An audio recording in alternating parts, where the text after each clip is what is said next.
রাষ্ট্রপতি মোহাম্মদ শাহাবুদ্দিন, তাকে বহিষ্কার করা হয়েছে, প্রকাশ করেছেন এবং সেটা তিনি ছেড়েছেন। এটা একটা শুভ সংবাদ। প্রধানমন্ত্রী তারেক রহমান অ্যাভয়েড করলেন রাষ্ট্রপতি মোহাম্মদ শাহাবুদ্দিনকে। সেই ধারাবাহিকতায় এবার রাষ্ট্রপতিকে বহিষ্কার করেছে তারেক রহমান। টানা ৪৫ বছর পালিয়ে থাকার পরে এবার গ্রেপ্তার হয়েছেন মেজর জিয়ার খুনি মুজাফফর হোসেন। তাকে রিমান্ডে দেওয়ার পরে বেরিয়ে এসেছে ভয়ানক তথ্য। বিএনপির বর্তমান যারা আছে তার ভিতর থেকে প্রভাবশালী কয়েকজন নেতার নাম তিনি ফাঁস করেছে, যেটা আমরা প্রতিবেদনে দেখব। এখন মুজাফফর হোসেন গ্রেপ্তার হয়ে রিমান্ডে নিজের মুখেই সকল দোষ স্বীকার করে এবং 15 জন আসামির নাম স্বীকার করে। বিএনপি দলের মধ্যে একটা কাঁপুনি শুরু হয়, বর্তমান ক্ষমতায় থাকাকালীন অনেক নেতাও কাঁপুনি শুরু হয়। মেজর মুজাফফর গ্রেপ্তার হয়েছেন। শহীদ প্রেসিডেন্ট জিয়াউর রহমান হত্যাকাণ্ডের একমাত্র সাক্ষী, একমাত্র অভিযুক্ত ব্যক্তি যিনি জীবিত আছেন, তিনি শেষ ব্যক্তি মুজাফফর। প্রয়াত রাষ্ট্রপতি জিয়াউর রহমান হত্যায় জড়িত মেজর মোহাম্মদ মুজাফফর হোসেনকে মৃত্যুদণ্ড দিয়েছেন আদালত। রায় ঘোষণায় বিচারক বলেন, আসামিদের যথাযথ শাস্তি না দিলে আদালত ব্যর্থ হবে। তাকে গ্রেফতারের পর রিমান্ডে নেওয়া হয়েছে এবং রিমান্ডে সে এই নৃশংস ঘটনার দায় স্বীকার করে স্বীকারোক্তি দিয়েছে এবং অত্যন্ত চাঞ্চল্যকর কিছু তথ্য দিয়েছে এবং নিজের ফাঁসি সে নিজে দাবি করছে। আসসালামু আলাইকুম দর্শক, বর্তমান সময়ের রাজনৈতিক পরিস্থিতি বা প্রেক্ষাপটকে বিশ্লেষণ করে আপনাদের সামনে বেশ কিছু গুরুত্বপূর্ণ ভিডিও ফুটেজ নিয়ে হাজির হয়েছি। এমনকি দর্শক, আমি আশা করছি আপনারা সেটা ভিডিও শুরুটা দেখেই বুঝতে পেরেছেন। তাই বলবো দর্শক, যারা ভিডিওটি অন করেছেন তারা অবশ্যই নিউজটি না টেনে সম্পূর্ণ মনোযোগ সহকারে দেখবেন। তাহলে ভিডিও শুরুতেই যে অংশ বিশেষগুলো দেখিয়েছিলাম সেগুলোর বিস্তারিত আলোচনা জানতে বা বুঝতে পারবেন। দর্শক, এরই সাথে সাথে আপনাদের উদ্দেশ্যে একটি প্রশ্ন থাকবে, সেটি হচ্ছে জনাব তারেক রহমানের এই 4 মাসের সিদ্ধান্তগুলোকে আপনি কি সমর্থন করছেন বা আপনি কি তাকে সফল মনে করছেন? যেহেতু জনাব তারেক রহমান থেকে শুরু করে বিএনপির উচ্চ পর্যায়ের নেতৃবৃন্দ বা নেতাবিন্দু পর্যন্ত বলছেন যে এই সরকার খুব ভালোভাবেই দেশ চালাতে পারছে, সেখানে দেশের নাগরিক হিসাবে আপনি কি মনে করছেন? আপনিও কি তাদের কথায় একমত পোষণ করছেন কিনা সেটি অবশ্যই কমেন্ট করে জানিয়ে দিবেন। এরই সাথে সাথে আপনি যদি এই চ্যানেলে নতুন দর্শক হয়ে থাকেন তাহলে অবশ্যই চ্যানেলটি সাবস্ক্রাইব করে পাশে থাকা বেল আইকনটি বাজিয়ে দিবেন। আর যারা ফেসবুক থেকে দেখছেন তারা অবশ্যই পেজটি ফলো করে দিবেন। তো চলুন একটি লাইক দিয়ে আমরা ধারাবাহিকভাবে সবগুলো ভিডিওর বিস্তারিত আলোচনা দেখে আসি। ৪৫ বছরের ফেরারি খুনি অবশেষে খাঁচায়। হ্যাঁ দর্শক, যে হাত দিয়ে স্বাধীন বাংলাদেশের উপকার শহীদ প্রেসিডেন্ট জিয়াউর রহমানের বুক ঝাঁঝরা করা হয়েছিল, ঠিক ৪৫ বছর পর সেই হাতেই পড়ল আইনের হাত করা। একবার ভাবুন তো, একটা মানুষ দেশের খোদ রাষ্ট্রপতির রক্তে নিজের হাত রাঙিয়ে কিভাবে 4 দশকেরও বেশি সময় পৃথিবীর বুকে বুক ফুলিয়ে ঘুরে বেরিয়েছে। কিন্তু প্রবাদ আছে, ধর্মের কল বাতাসে নড়ে, আর এবার সেই কল নাড়িয়ে দিয়েছেন খোদ নিহত রাষ্ট্রপতির ছেলে ক্ষমতায় এসে দীর্ঘ 4.5 দশক পর ঠিকই খুঁজে বের করলেন বাবার খুনিকে। ধরা পড়ল জিয়াউর রহমান হত্যাকাণ্ডের অন্যতম মূল কুশীলব, পলাতক মৃত্যুদণ্ডপ্রাপ্ত আসামি সাবেক মেজর মোহাম্মদ মুজাফফর হোসেন। কোথায় লুকিয়ে ছিল এই দুর্ধর্ষ খুনি? ভারত থেকে কিভাবে সে ঢাকায় ঢুকলো? ডিবি পুলিশের খাঁচায় বন্দী হওয়ার পর এখন ঠিক কোথায়, কার পাহারায় রাখা হয়েছে তাকে? তার কি ফাঁসি হতে যাচ্ছে, নাকি ফাঁসির মঞ্চে যাওয়ার আগে বেরিয়ে আসবে পেছনের আরও বড় কোনো রাঘব বোয়ালের নাম, যে ঘাতক একদিন দাম্ভিকতার সাথে ওয়্যারলেস সেটে বলেছিল the president has been killed? সেই ঘাতক আজ মৃত্যুর প্রহর গুনছে কিভাবে? শুরুতেই আসা যাক সেই কালো রাতের কথায়। ইতিহাস কাউকে ক্ষমা করে না, আর ঘাতকদের তো নয়। সময়টা 1981 সাল। 29শে মে তৎকালীন রাষ্ট্রপতি প্রেসিডেন্ট জিয়াউর রহমান একটি সরকারি সফরে চট্টগ্রাম যান। রাতে তার বিশ্রামের বন্দোবস্ত করা হয় চট্টগ্রামের সার্কিট হাউসে। তখন কে জানতো এই সার্কিট হাউসই হতে যাচ্ছে স্বাধীন বাংলাদেশের ইতিহাসের অন্যতম এক রক্তাক্ত এবং ট্র্যাজিক মঞ্চ। 30শে মে ভোররাত, আকাশ ভেঙে মুষলধারে বৃষ্টি পড়ছে, চারদিক নিস্তব্ধ, শুনশান নীরবতা। সেই বৃষ্টির শব্দকে ছাপিয়ে হঠাৎ সার্কিট হাউস এলাকায় গর্জে উঠল একদল বিপদগামী সেনা সদস্যের সাবমেশিন গান। সার্কিট হাউসের নিরিবিলি পরিবেশ মুহূর্তের মধ্যেই পরিণত হলো এক ভয়াল মৃত্যুপুরীতে। একদল উশৃঙ্খল ঘাতক সেনা কর্মকর্তা রাষ্ট্রপতিকে হত্যার উদ্দেশ্যে সেখানে অতর্কিত আক্রমণ চালায়। আর এই জঘন্য হত্যাযজ্ঞের একেবারে সামনের সারিতে লিডিং রোলে ছিলেন এই মেজর মুজাফফর হোসেন এবং ক্যাপ্টেন মোসলেউদ্দিন। ইতিহাসের পাতা ঘাঁটলে এবং সেই সময়কার মামলার বিবরণী থেকে যে তথ্য বেরিয়ে আসে আসে তা যে কোনো বিবেকবান মানুষকে শিউরে তুলবে।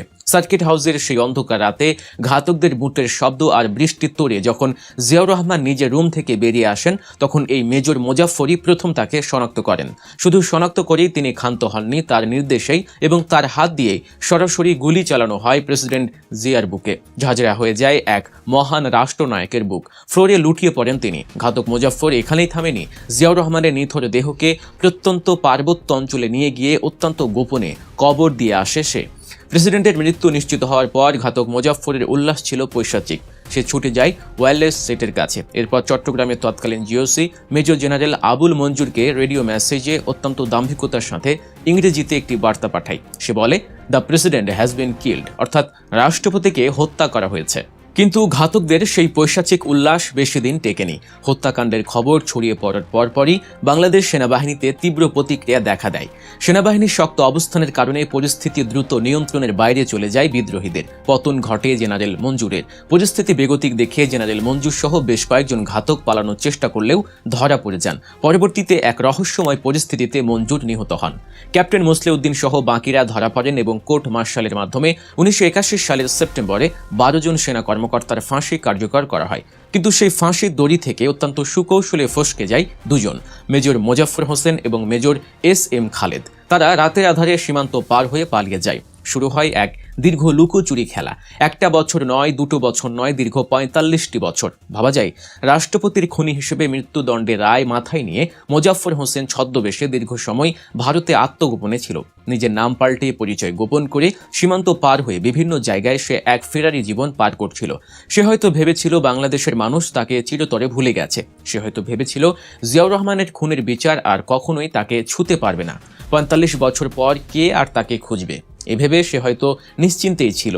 কিন্তু সে ভুলে গিয়েছিল রক্তের ঋণ কখনো তামাদি হয় না। জিয়ার রক্ত যা ধমনীতে, সেই তারেক রহমান একদিন দেশের হাল ধরবেন, এটা ঘাতক মোজাফফর হয়তো স্বপ্নেও কল্পনা করতে পারেনি। দেশের রাজনৈতিক পট পরিবর্তনের পর যখন তারেক রহমানের নেতৃত্বে নতুন সরকার গঠিত হয়, তখন পুরো দেশের দৃশ্যপট রাতারাতি পাল্টে যায়। নতুন সরকার ক্ষমতায় আসার পরই গোয়েন্দা সংস্থাগুলোকে নতুন করে ঢেলে সাজানো হয়। আর সবচাইতে বড় নির্দেশটি আসে খোদ সরকারের শীর্ষ পর্যায় থেকে। পিতার খুনিদের যে কোনো মূল্যে আইনের আওতায় আনতে হবে। শুরু হয় অপারেশন ম্যানহান্ট। ঢাকা মহানগর গোয়েন্দা পুলিশ বা ডিবি অত্যন্ত গোপনে মাঠে নামে। আধুনিক প্রযুক্তি, রাডার ট্র্যাকিং, হিউম্যান ইন্টেলিজেন্স এবং আন্তর্জাতিক সোর্সের মাধ্যমে তারা তথ্য সংগ্রহ করতে শুরু করে। দীর্ঘ প্রচেষ্টার পর গোয়েন্দারা জানতে পারে ঘাতক মোজাফফর সম্প্রতি তার গোপন আস্তানা ছেড়ে ঢাকার আশেপাশে কোথাও অবস্থান করছে। অবশেষে আসে সেই বহু প্রতীক্ষিত মাহেন্দ্রক্ষণ। গোপন সংবাদের ভিত্তিতে গত বুধবার মধ্যরাতে রাজধানীর অভিজাত এলাকা বনানীর DOHS-এ একটি বিশেষ অভিযান চালায় ডিবি পুলিশ। কিন্তু প্রশ্ন হলো, মোজাফফরকে কোথায় রাখা হয়েছে?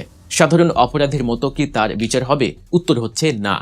কারণ সাধারণ আদালতের বিচার তার জন্য নয়। সামরিক আদালতের কোর্ট মার্শালে তার মৃত্যুদণ্ড তো 45 বছর আগেই ঘোষণা করা আছে। তাই ডিবি পুলিশ আইনি প্রক্রিয়া ও নথিপত্র যাচাই বাছাই শেষে এই ঘাতককে সরাসরি হস্তান্তর করেছে বাংলাদেশ সেনাবাহিনীর কাছে। সেনাবাহিনীর নিজস্ব বিচার প্রক্রিয়া ও কোর্ট মার্শালের নিয়ম অনুযায়ী এখন সামরিক হেফাজতে তার সেই ঝুলে থাকা মৃত্যুদণ্ড কার্যকর করার প্রক্রিয়া চলছে। ইতিহাসবিদ ও রাজনৈতিক বিশ্লেষকরা মনে করছেন, মেজর মোজাফফরের এই গ্রেফতারের মধ্য দিয়ে 1981 সালের 30 মের সেই রাতের অনেক অজানা রহস্য এবার উন্মোচিত হতে পারে। জেনারেল মঞ্জুরকে কে আসলে বলির পাঁঠা বানিয়েছিল? দেশীয় বা আন্তর্জাতিক কোনো গভীর ষড়যন্ত্রের নীল নকশা কি সেদিন সার্কিট হাউসে বাস্তবায়িত হয়েছিল? ফাঁসির মঞ্চে যাওয়ার আগে রিমান্ডে কি মোজাফফর সেসব পেছনের কুশীলবদের নাম বলে যাবে যারা নৈপথ্য থেকে কলকাঠি মেরেছিল? এই প্রশ্নগুলো এখন নতুন করে ঝড় তুলেছে বাংলাদেশের রাজনৈতিক অঙ্গনে। পিতার খুনিকে ধরে তারেক রহমান শুধু পারিবারিক দায়বদ্ধতায় মেটাননি, বরং দেশের বিচারহীনতা সংস্কৃতির কফিনে শেষ পেরেকটি ঠুকে দিয়েছেন। এটা প্রমাণ করে যে রাষ্ট্রযন্ত্র যখন স্বাধীনভাবে এবং সঠিকভাবে কাজ করে, তখন 45 বছর কেন, 100 বছর পার হলেও অপরাধীকে আইনের কাঠগড়ায় দাঁড়াতেই হয়। নিয়তির কি নির্মম পরিহাস যে মোজাফফর একদিন বুক ফুলিয়ে বলেছিল, the president has been killed. আজ তাকেই শুনতে হচ্ছে নিজের মৃত্যুর পরোয়ানা। সময়ের চাকা ঘুরে আজ জিয়াউর রহমানের আদর্শের সরকার ক্ষমতায়, আর ঘাতক মোজাফফর জেলের অন্ধকার প্রকোষ্ঠে নিজের মৃত্যুর প্রহর গুনছে। এটাই প্রকৃতির সবচেয়ে সুন্দর এবং অনিবার্য বিচার। মেজর মুজাফফর গ্রেপ্তার হয়েছেন। শহীদ প্রেসিডেন্ট জিয়াউর রহমান হত্যাকাণ্ডের একমাত্র সাক্ষী, একমাত্র অভিযুক্ত ব্যক্তি যিনি জীবিত আছেন, তিনি শেষ ব্যক্তি মুজাফফর। তাকে গ্রেপ্তার করা হয়েছে। আমরা বিশ্বাস করি এটার সুষ্ঠু তদন্ত এবং বাংলাদেশের মানুষ যে ইতিহাস এতদিন ধরে জানেন না সেই ইতিহাস জানতে পারবে। তবে কিছু আশঙ্কাও আছে। প্রথম কথা হচ্ছে মেজর মুজাফফর বনানী ডিওএইচএস এর ভেতরে তিনি এতদিন ধরে ছিলেন। গত 2 বছর অন্তত শেখ হাসিনা তো নাই। এই যে 2 বছর, এই 2 বছরেও বাংলাদেশে গোয়েন্দা সংস্থা ছিল। তাইলে গেল 2 বছর সেই গোয়েন্দা সংস্থার প্রধান যারা ছিলেন তারা কি করেছেন? তারা কেন তাকে ধরেন নাই? তার যেই বাসার যে লোকেশন যেখান থেকে ধরা হয়েছে তাকে, সেখান থেকে তারেক রহমান যে বাসায় গুলশানে ছিলেন, খুব বেশি দূরত্ব না, এত কাছাকাছি তার বাবার হত্যাকারী তার পাশে ছিল। কিভাবে ছিল?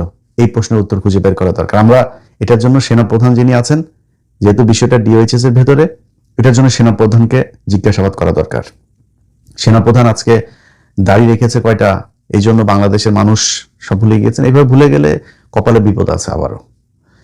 এই ওয়াকার সেই ওয়াকার যে কিনা তার সংস্থার ভেতরে, তার বাহিনীর ভেতরে সদস্যদেরকে দাড়ি রাখতে দেয় নাই, দাড়ি রাখতে নিরুৎসাহিত করা হয়েছে। যাদের দাড়ি ছিল, দাড়িওয়ালা মানুষ যে নামাজ পড়ে 5 ওয়াক্ত, তাদেরকে শেখ হাসিনা, রাষ্ট্রপতি, সেনাপ্রধান এই সেনানিবাসের কোনো প্রোগ্রাম হলে সেখানে তাদেরকে ডিউটিতে রাখা হইতো না। আমার নিজের রিলেটিভ, তার বাবা, আমার ভাই, আমার ভাগ্নে একজন, সে হচ্ছে গিয়ে আপনার ভাতিজা আমার, তো সে হচ্ছে গিয়ে আপনার এই 2000 সম্ভবত 18-19 এরকম কোন একটা ইয়েতে আপনার কুচকাওয়াজের দিন তার বাবা এসছে, আমার সেই চাচতো ভাই, সে এসছে তার চোখের অপারেশন করানোর জন্য।